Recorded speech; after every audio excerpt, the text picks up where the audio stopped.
அஸ்ஸலாமு அலைக்கும். Hello all, welcome to Rifayas diary. வறுத்தரைச்ச கோழி குருமா எப்படி செய்கிறதுன்னு பார்க்கலாம்.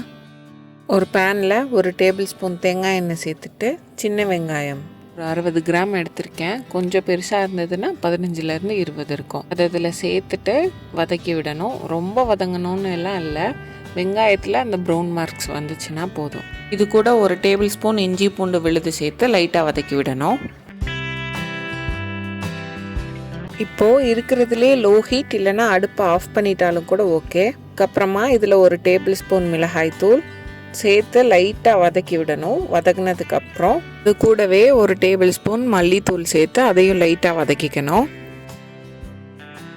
இது கூட அரை டீஸ்பூன் கரம் மசாலா சேர்த்து அதையும் லைட்டாக வதக்கி விடணும். இந்த மாதிரி எல்லாம் கலந்து வதங்கி வந்ததுக்கப்புறம் இது நல்லா ஆறவும் ஒரு மிக்சர் ஜாரில் சேர்த்து கொஞ்சம் தண்ணி சேர்த்து இந்த மாதிரி பேஸ்ட்டாக அரைச்சி எடுத்துக்கணும். ஒரு கடாய் இல்லைன்னா குக்கரில் 2 டேபிள் ஸ்பூன் எண்ணெய் சேர்த்து எண்ணெய் சூடாகவும் அதில் ஒரு 4 சின்ன வெங்காயம் சின்னதாக கட் பண்ணி வச்சுருக்கேன், அதையும் சேர்த்து வதக்கி விடணும். வெங்காயம் இந்த மாதிரி லைட்டாக கலர் மாறினதுக்கப்புறம் அரைச்சி வச்சுருக்க பேஸ்ட்டை சேர்த்து இதையும் நல்லா வதக்கி விடணும். லைட்டாக எண்ணெய் பிரிஞ்சு வந்ததுக்கப்புறம் நான் 1/2 kg சிக்கன் எடுத்திருக்கேன், எலும்போடு எடுத்திருக்கேன். அதையும் இந்த மசாலாவில் சேர்த்து மசாலா சிக்கனில் நல்லா கோட் ஆகிற மாதிரி வதக்கி விட்டுக்கணும். இது கூடவே தேவையான அளவு உப்பும் சேர்த்து மிக்ஸ் பண்ணி விடணும். நான் 1 டீஸ்பூன் எடுத்திருக்கேன், உங்களுக்கு எவ்வளோ தேவைப்படுதோ அவ்வளோ சேர்த்துக்கோங்க. இதை நல்லா மிக்ஸ் பண்ணிவிட்டு நான் இதை அப்படியே குக்கருக்கு மாற்றிட்டேன். நீங்கள் செய்யும் போதே குக்கர்லேயே கூட செஞ்சுக்கலாம். இது கூட தேவையான அளவு தண்ணி சேர்த்துட்டு தண்ணி நல்லா கொதி வந்ததுக்கப்புறம் 3 to 4 விசில்ஸுக்கு வேக வச்சு எடுத்துக்கலாம். இது குக் ஆகுறதுக்குள்ளே இதுக்கு இன்னொரு பேஸ்ட் அரைக்கணும், அதையும் ரெடி பண்ணிக்கலாம். அதுக்கு ஒரு மீடியம் சைஸ் தேங்காயில் அரை மூடி தேங்காய் துருவி வச்சுருக்கேன். இது கப் மெஷர்மெண்ட்டில் 1 கப் இருக்குது. ஒரு பேனில் எண்ணெய் எதுவும் சேர்க்காம பேன் சூடானதுக்கப்புறம் இந்த தேங்காய் துருவலை சேர்த்துட்டு இது நல்லா வறுக்கணும். கோல்டன் ப்ரௌன் ஆகிற வரைக்கும் வறுக்கணும். இந்த குருமா இடியாப்பம், அரிசி மாவு ரொட்டி, இட்லி, தோசை எல்லாத்துக்கூடவும் நல்லாயிருக்கும். ஆனால் மெயினாக திக்கடி கூட சேர்ந்து சாப்பிட்றதுக்கு தான் இது செய்வாங்க.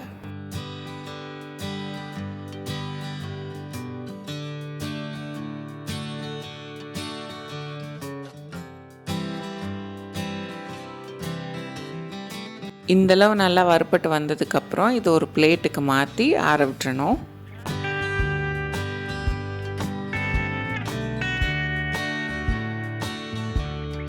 ஒன்றரை டேபிள் ஸ்பூன் புழுங்கல் அரிசி எடுத்திருக்கேன். அதே பேனில் அரிசியை சேர்த்து லைட்டாக கலர் மாறி வர்ற வரைக்கும் வறுத்துக்கணும்.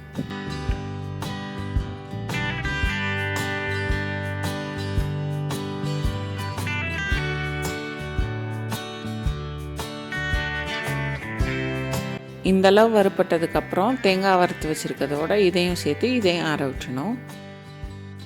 1 டீஸ்பூன் சோம்பு எடுத்திருக்கேன், அதையும் அதே பேனில் சேர்த்து வறுத்துக்கணும்.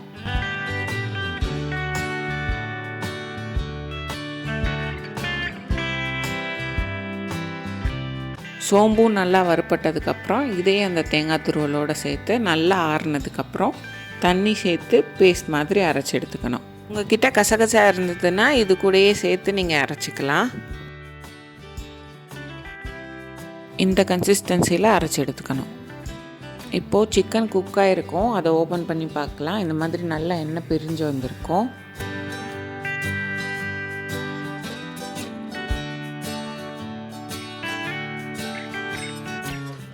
இது கூட அரைச்ச பேஸ்ட்டை சேர்த்து நல்லா மிக்ஸ் பண்ணி விட்டுக்கணும்.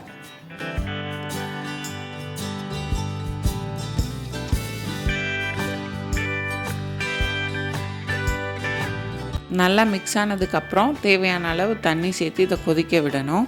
எனக்கு கொஞ்சம் வாட்டரியாக வேணுன்றதுனால நான் நிறையா தண்ணி சேர்த்துருக்கேன். உங்களுக்கு எந்த அளவில் கிரேவி வேணுமோ அந்த மாதிரி சேர்த்துக்கலாம். அரிசி சேர்த்துருக்கிறதுனால ஆறுனதுக்கப்புறம் கொஞ்சம் கெட்டியாகும். இந்த மாதிரி எண்ணெய் பிரிஞ்சு வந்ததுக்கப்புறம் எடுத்து சர்வ் பண்ணோன்னா வறுத்தரைச்ச கோழி குருமா ரெடி. சூடாக இல்லாமல் கொஞ்சம் ஆற விட்டு சர்வ் பண்ணோன்னா நல்லா ஃப்ளேவர்ஃபுல்லாக இருக்கும். ட்ரை பண்ணிவிட்டு எப்படி இருந்ததுன்னு கமெண்ட்ஸில் சொல்லுங்கள். இந்த வீடியோ உங்களுக்கு பிடிச்சிருந்ததுன்னா ரிஃபாயஸ் டைரிக்கு லைக் பண்ணுங்கள், சப்ஸ்கிரைப் பண்ணுங்கள், ஷேர் பண்ணுங்கள்.